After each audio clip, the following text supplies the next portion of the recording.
राधे राधे। आज हम बात करने वाले हैं वृंदावन की एक ऐसी जगह जहां की हवा में ही भक्ति है।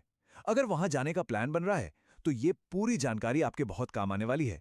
चलिए मिलकर एक बढ़िया सा प्लान बनाते हैं। कहा जाता है कि वृंदावन में 5,000 से भी ज्यादा मंदिर हैं।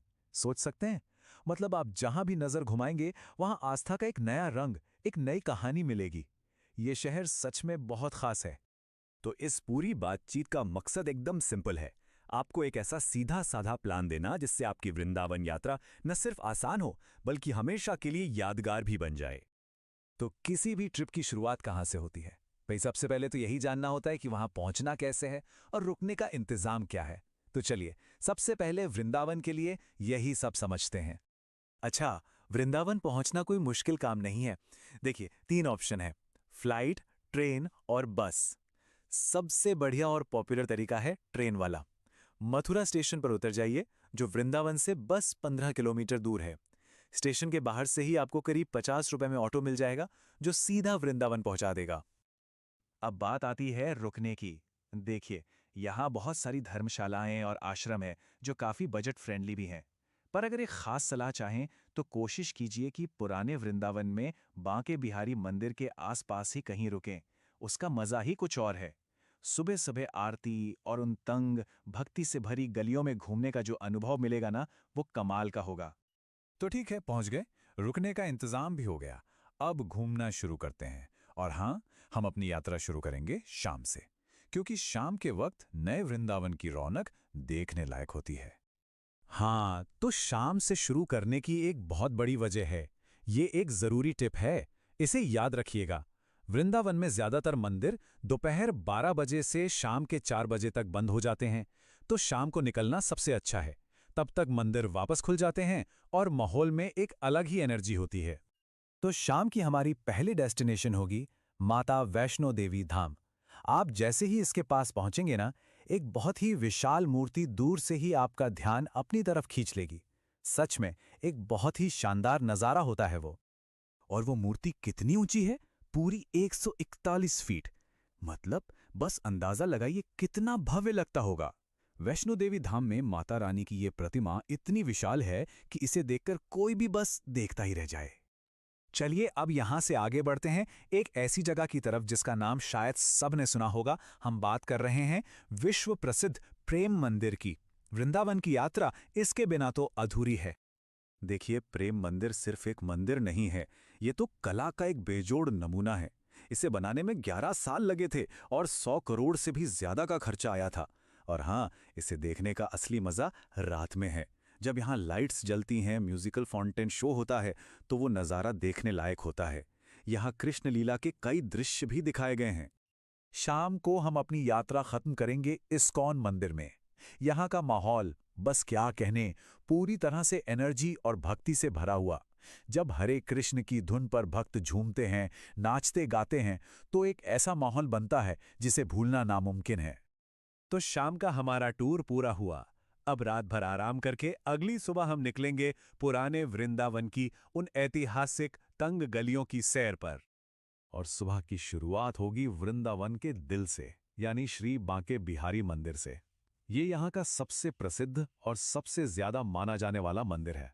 दुनिया भर से लोग सिर्फ इनके दर्शन के लिए यहाँ आते हैं। इस मंदिर की स्थापना स्वामी हरिदास जी ने की थी। यहाँ भगवान कृष्ण अपने बाल रूप में विराजते हैं। और एक बहुत ही खास बात है यहाँ की, आपने देखा होगा कि मूर्ति के आगे बार बार पर्दा डाला और हटाया जाता है। ऐसा क्यों? क्योंकि माना जाता है कि बिहारी जी की आंखों में इतना आकर्षण है कि अगर कोई उन्हें देर तक देख ले तो वो उन्हीं का होकर रह जाता है, दुनिया भूल जाता है। इसीलिए ये पर्दा किया जाता है।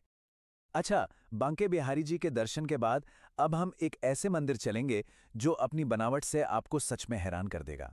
हम बात कर रहे हैं रंगनाथ जी मंदिर की। इसकी वास्तुकला नॉर्थ इंडिया के मंदिरों से एकदम जुदा है। और यही इसकी सबसे बड़ी खासियत है। देखिए, वृंदावन के बाकी मंदिर ज्यादातर राजस्थानी शैली में बने हैं, लेकिन रंगनाथ जी मंदिर बना है दक्षिण भारतीय यानी द्राविड़ शैली में। इतनी बड़ी और भव्य बनावट वृंदावन में और कहीं देखने को नहीं मिलेगी। अब बांके बिहारी मंदिर के पास की गलियों में पैदल घूमने का अपना ही मजा है। इन्हीं तंग गलियों में आपको श्री राधा वल्लभ मंदिर, 500 साल पुराना श्री राधा दामोदर मंदिर और सफ़ेद पत्थर से बना खूबसूरत शाहजी मंदिर जैसे कई पुराने मंदिर मिलेंगे। और हाँ, जब घूम ही रहे हैं तो यहाँ की मशहूर लस्सी और ब्रजवासी के पेड़े टेस्ट करना तो बनता है, उसे बिल्कुल मिस मत कीजिएगा। चलिए, अब वृंदावन की उस जगह चलते हैं जो सबसे ज्यादा रहस्यमयी मानी जाती है। एक ऐसी जगह जहां आज भी कई रहस्य दफन हैं। हम बात कर रहे हैं निधिवन की। क्या आज भी कृष्ण यहाँ अपनी रासलीला रचाते हैं? निधिवन की हवाओं में यही सवाल और यही विश्वास घुला हुआ है। यहाँ की मान्यताएं इतनी गहरी हैं कि लोग मानते हैं आज भी हर रात यहाँ अलौकिक घटनाएं होती हैं। कहा जाता है कि हर रात कृष्ण और राधा यहाँ रासलीला करने आते हैं। और ये जो पेड़ आप देख रहे हैं ना, ये रात में पेड़ नहीं रहते, बल्कि 16,000 गोपियां बन जाते हैं। ये मान्यता इतनी मजबूत है कि शाम की आरती के बाद निधिवन परिसर में किसी को भी, इंसान तो क्या किसी जानवर को भी रुकने की इजाजत नहीं है। सब कुछ खाली करा दिया जाता है। तो भाई घूम तो बहुत लिए, अब उस सवाल पर आते हैं जो सबके मन में होता है, बजट। मतलब इस पूरी ट्रिप में खर्चा कितना आएगा। और ये जानकर शायद आपको थोड़ी हैरानी हो कि ये पूरी यात्रा बहुत ही बजट फ्रेंडली है। अगर मोटा मोटा हिसाब लगाएं तो एक व्यक्ति का एक दिन का खर्चा करीब करीब 1000 से 1500 रुपए के बीच ही आता है।